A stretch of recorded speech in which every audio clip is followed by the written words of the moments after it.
प्यार, यह 2.5 अक्षर का नाम अपने आप में कई सारे राज छिपाए बैठा है।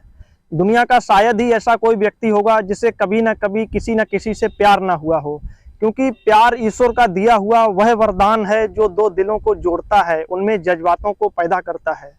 आज की जो हमारी कहानी है वह भी कुछ इसी प्रकार से है, जिसमें एक प्रेमी होता है, उसे अपनी प्रेमिका से प्यार हो जाता है और बेइंतहा प्यार पाने की कोशिश में वो अपने प्यार को पाने के लिए हद से गुजर जाता है।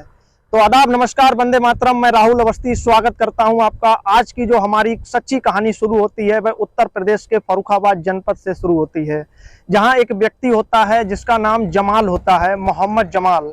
वह एक जरदोजी कारीगर होता है।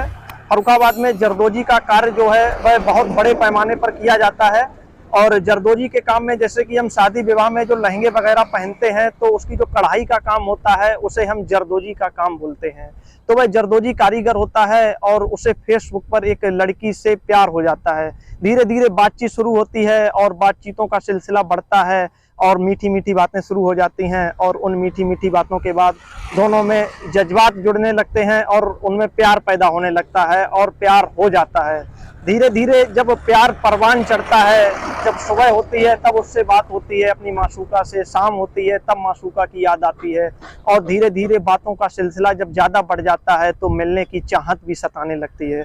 क्योंकि जब सुबह हो या शाम हो, वो कहते हैं कि सुबह की पहली और शाम की आखिरी याद हो तुम, तो कहीं ना कहीं फिर मुलाकात का भी मन करता है। तो वही हुआ इस लड़के के साथ। इसने अपनी प्रेमिका से मिलने की इच्छा जाहिर की।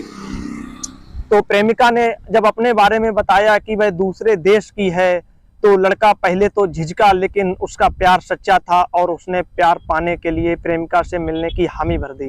प्रेमिका ने बताया कि वह पड़ोसी देश पाकिस्तान की है और यह जो लड़का था वह उत्तर प्रदेश के फर्रुखाबाद जनपद से था।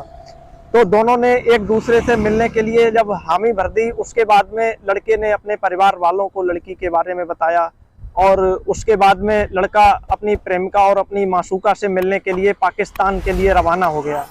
जब लड़का पाकिस्तान पहुंच गया उसके बाद में भाई अपनी प्रेमिका से मिला जाकर, मुलाकात हुई और कुछ समय उसके साथ बिताया भी। उसके बाद दोनों ने वहीं पर निकाह भी कर लिया। बीते 17 जून 2022 को दोनों प्रेमी प्रेमिकाओं ने अपनी शादी कर ली। जब इस बात की खबर भारत में बैठे इनके परिवार को लगी तो वह खुशी से झूम उठे। अब पूरा जिला उनके आने का इंतजार कर रहा है और अधिकारियों से जब इस मामले की बात की गई तो अधिकारियों ने भी भरोसा दिलाया है कि दोनों अब जो विवाहित जोड़े हैं उनको हर संभव प्रशासन के द्वारा मदद की जाएगी।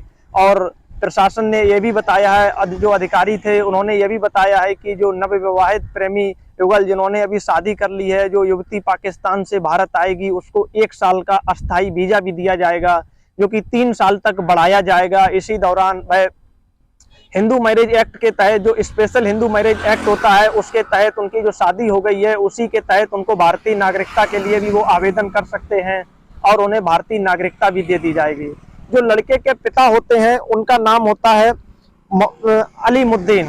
अलीमुद्दीन ने बताया है कि वो और उनका परिवार बेटे और बहू के आने का बेसब्री से इंतजार कर रहे हैं और उनके आने के बाद वो एक बड़ी दावत का भी इंतजाम करेंगे, बहुत अच्छी दावत भी करेंगे। और उनका जो बेटा है जिसका नाम जमाल है, वह जब अपनी नई नवेली बहू को लेकर आएगा तब वह एक बड़ी दावत का आयोजन करेंगे, क्योंकि पड़ोसी मुल्क पाकिस्तान, जिससे कि भारत और पाकिस्तान की हमेशा कहीं न कहीं तनातनी ही बनी रहती है, उस देश से एक लड़की को लाना कहीं न कहीं एक सच्चे प्यार की निशानी है। क्योंकि आजकल के प्यार कहते हैं कि बिस्तर पर जाकर ठंडे पड़ जाते हैं। बहुत ही कम प्यार ऐसे होते हैं जो जीवन के अंतिम क्षणों तक साथ निभाते हैं। कहते हैं जब हमें आयोडेक्स लगाने की जरूरत होती है तब हमारे बुढ़ापे में हमारी पत्नी ही सहारा बनती है। वही असली प्यार होता है जो हमें अंतिम सांसों तक हमारा साथ निभाता है। और यही कुछ कर दिखाया है मोहम्मद जमाल ने, जो कि पाकिस्तान जाकर अपनी प्रेमिका से शादी करके उसको भारत ला रहे हैं। तो आज की हमारी कुछ कहानी यहीं पर समाप्त होती है।